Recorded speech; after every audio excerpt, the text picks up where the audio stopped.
दूसरी बात जो मैं कहना चाहता हूं कि पिछले 10 साल में श्रमिकों को लेकर 10 साल खास तौर से किसानों के लिए, युवाओं के लिए तो अन्याय काल रहा है।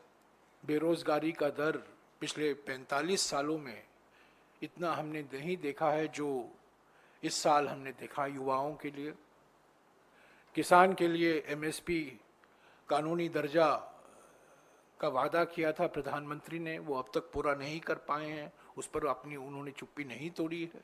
पर खास तौर से श्रमिकों को लेकर पिछले 10 साल में अगर आप सरकारी आंकड़े देखें, ये हमारे आंकड़े नहीं हैं, ये सरकारी आंकड़े हैं।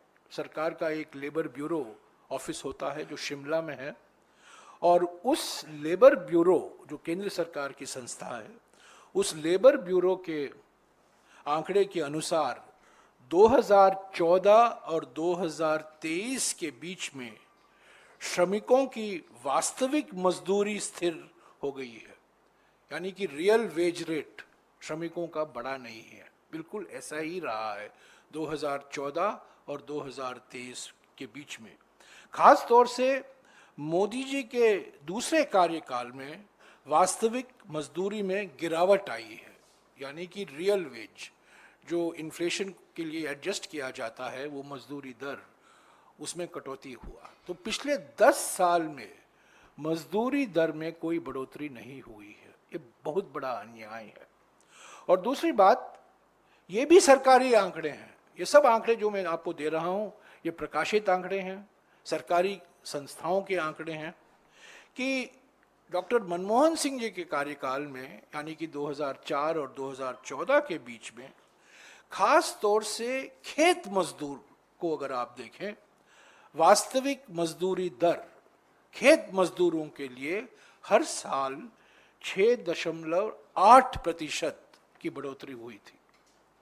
पर पिछले 10 साल में खेत मजदूरों के लिए मजदूरी जो दर है हर साल 1.8% गिरा है। यानी कि संक्षिप्त में मैं आपको बता दूं अंतर्राष्ट्रीय श्रमिक दिवस पर कि श्रमिकों पर भारी अन्याय हुआ है पिछले 10 साल में।